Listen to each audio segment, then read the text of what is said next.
بتایا کہ میں نے 3 اپنے بھائی بغیر جنازے کے، بغیر کفن دفن کے رات کی تاریکی میں چھپ چھپا کے گڑھا کھود کے اس میں ان کو پھینک دیا۔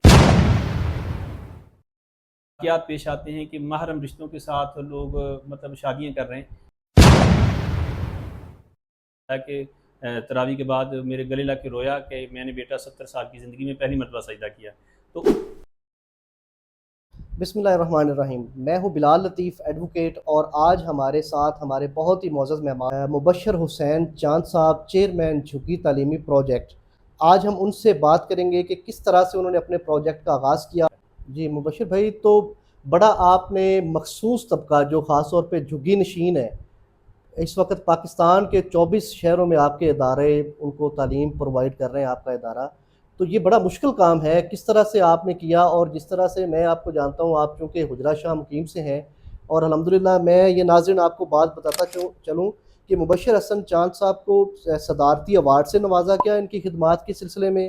اس کے بعد کراچی انٹرنیشنل کانفرنس میں دی چینج ایجنٹ ایوارڈ دیا گیا۔ پھر اس کے بعد پاکستان آرمی نے بھی ان کی خدمات کو تسلیم کرتے ہوئے دا بیسٹ ایجوکیشن ایوارڈ دیا، اور پھر ہیومینیٹیرین ایوارڈ بھی ان کو دیا گیا۔ یہ پاکستان کے لیے بہت بڑے فخر کی بات ہے، اور ہمارے حجرہ شاہ مقیم کے لیے بہت بڑے اعزاز کی بات ہے کہ ان کا تعلق ہمارے حجرہ شاہ مقیم سے ہے۔ تو یہ سر پاکستان کے 24 شہروں میں، اور آپ اس کو میرا خیال ہے کہ دنیا میں لے کے آگے جانا چاہتے ہیں، تو یہ بہت بڑی اچیومنٹ ہے۔ 24 شہروں میں آپ اپنی خدمات سر انجام دے رہے ہیں، تو یہ کس طرح سے آپ سارا مینج کرتے ہیں؟ آپ نے اپنی پوری لائف اس کے لیے وقف کی ہوئی ہے۔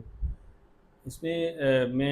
میں پہلے بتا چکا ہوں کہ میں ایک لاہور گلبرگ میں ایک انسٹیٹیوٹ تھا، وہاں پڑھانے کے لیے جاتا تھا۔ تو میرے گھر اور انسٹیٹیوٹ تک جانے میں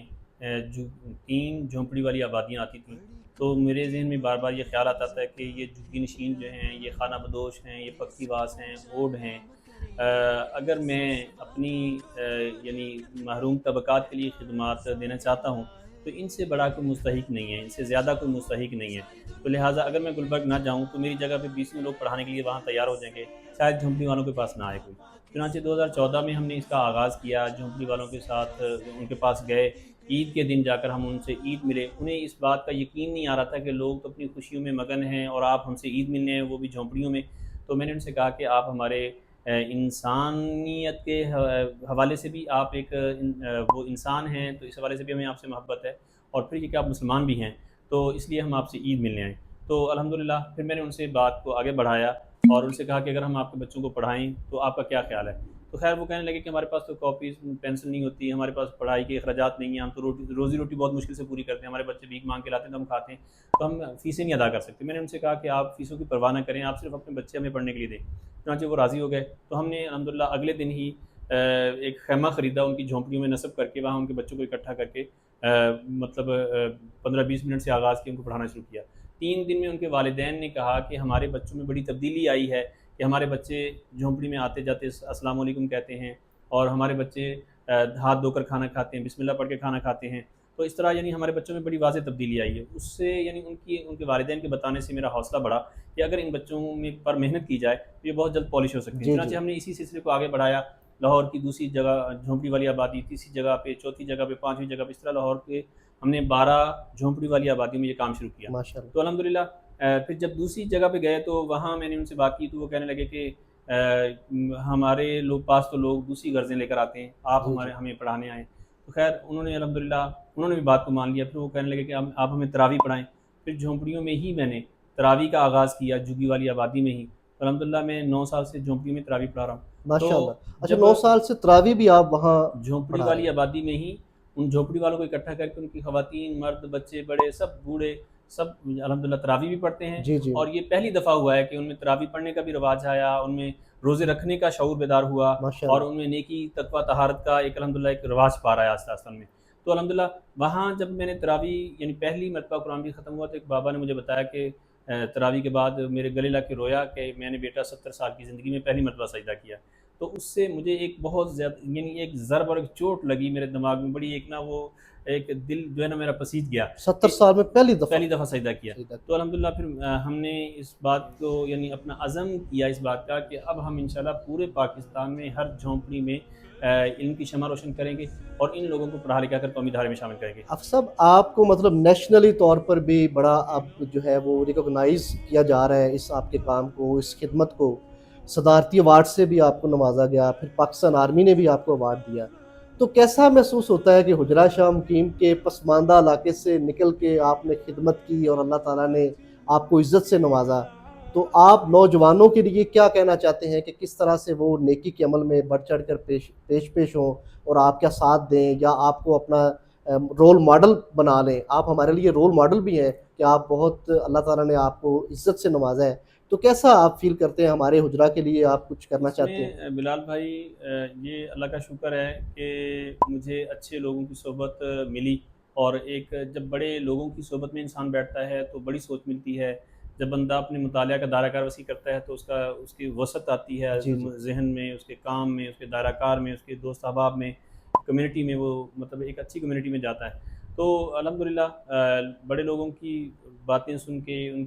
کی صحبت میں بیٹھنے سے ایک سوچ ملی کہ مجھے کچھ کرنا ہے اور تعلیم کو ذریعہ بنانا ہے، اور تعلیم کے ذریعے ہی سے تبدیلی آ سکتی ہے اور پاکستان کے لیے کچھ کرنا ہے۔ چنانچہ الحمدللہ اس کام کو ہم نے شروع کیا تو یہ پاکستان پہلے لاہور سے کیا تھا، اور جی جی پھر آہستہ آہستہ دوسرے شہروں میں گئے۔ اب لاہور، کراچی، اسلام آباد، فیصل آباد سمیت پاکستان کے 24 شہروں میں یہ ہمارا پروگرام چل رہا ہے۔ ماشاء اللہ تو یہ یعنی جہاں اس کمیونٹی میں جا کر ہمیں یہ اندازہ ہوا کہ یہ کس طرح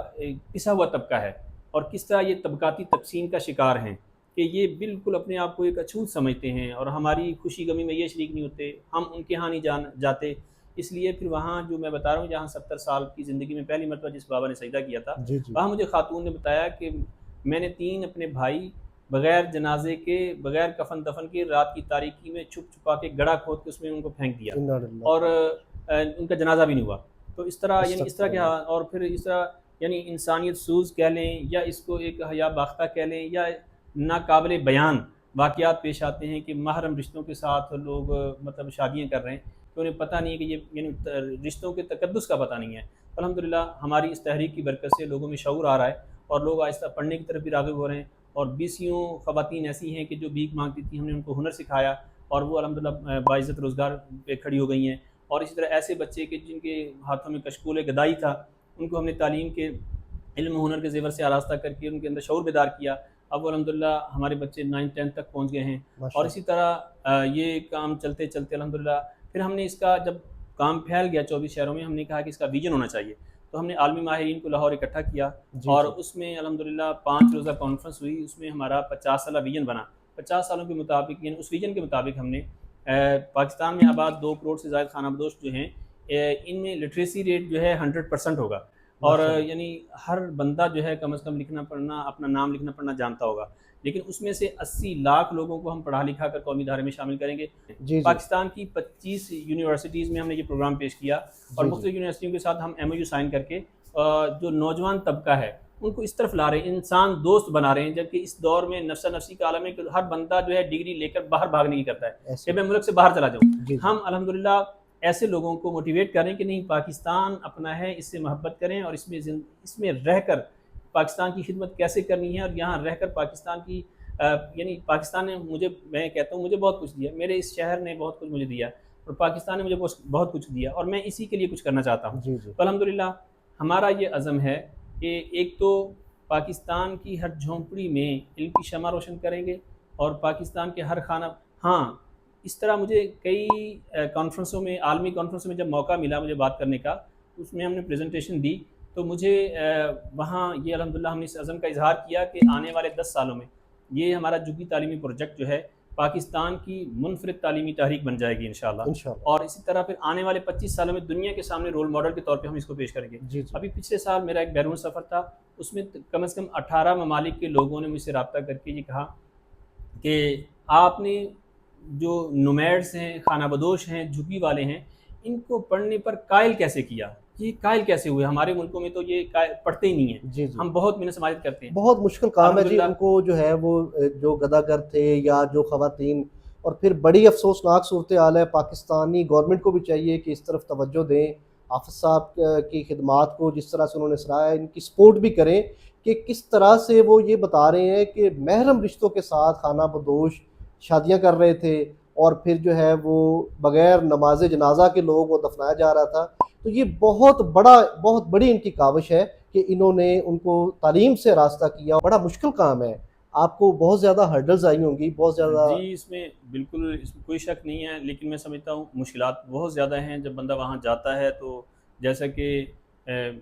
جب ہم نے آغاز میں اس کام شروع کیا تو ایک پنجاب یونیورسٹی میں ہم گئے، تو اس وقت کے جو وائس چانسلر تھے وہ مجھ سے کہنے لگے کہ یہ تو آپ نے وہ کام شروع کیا ہے جو اہل علم کی گردن پر نسل در نسل قرض چلا رہا تھا، جس کو چکانے کے لیے آپ نے بھرپور کوشش کی ہے. اور انہوں نے یہ فرمایا کہ میں ایک پرزہ ہوں، آپ گاڑی چلا رہے ہیں، مجھے فٹ کریں کہاں کرنا ہے، اور انشاءاللہ ہمارے بچے انٹرنشپ کے لیے آپ کے پاس آئیں گے اور اس پر مقالہ جات لکھے جائیں گے. چنانچہ بہت ساری یونیورسٹیز نے پہلی مرتبہ، یعنی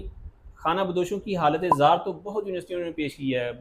دنیا بھر میں ان پر مقالہ جات یعنی تھیسز لکھے گئے ہیں اور ان پر دستاویز بنی ہیں، لیکن جو اس کا سلوشن ہے وہ پہلی مرتبہ کسی نے اگر پیش کیا تو الحمدللہ یہ پاکستان کے خانہ بدوشوں کی یہ جو تحریک ہے جھگی تعلیمی پروجیکٹ، انہوں نے اس کا سلوشن، اس کا حل پیش کیا ہے کہ ان کو اس حالت زار سے نکال کر قومی دھارے میں کیسے شامل کرنا ہے. الحمدللہ ہمارا ویژن بھی ہے کہ ان کو قومی دھارے میں شامل کریں گے اور دنیا کے سامنے رول ماڈل کے طور پہ پیش کریں گے. چنانچہ الحمدللہ ہمیں اس میں بہت کامیابیاں مل رہی ہیں اور ہمارا عزم ہے کہ ہم ان کو پاکستان کا مثبت چہرہ بنائیں گے. ایک دن آئے گا، میں جہاں بھی جاتا ہوں، میڈیکل کالجز میں، یونیورسٹیز میں اور کارپوریٹ سیکٹر میں کانفرنسوں میں جاتا ہوں، تو میں وہاں یہ بات کرتا ہوں کہ انشاءاللہ ایک دن آئے گا کہ خانہ بدوشوں میں سے پڑھ لکھ کر کوئی ایم این اے بنے گا، کوئی ایم پی اے بنے گا، کوئی وزیر بنے گا. میں نے تو پاکستان کے وزیر اعظم کی موجودگی میں یہ بھی کہا کہ انشاءاللہ خانہ بدوشوں میں بچہ پڑھ لکھ کر الیکٹ ہو کر وزارت عظمیٰ کی کرسی پر بیٹھ سکتا ہے اور انشاءاللہ ہم بٹھائیں گے. دوبارہ پھر ان کا بہت زیادہ شکریہ ادا کرتا ہوں میرے پروگرام میں تشریف لائے اور میری عزت افزائی کی، اور جو خاص طور پہ حجرہ شاہ مقیم کے لیے اعزاز کی بات ہے اور ہمارے لیے رول ماڈل ہے. بہت شکریہ مبشر بھائی، انشاءاللہ پھر آپ سے بہت مہربانی.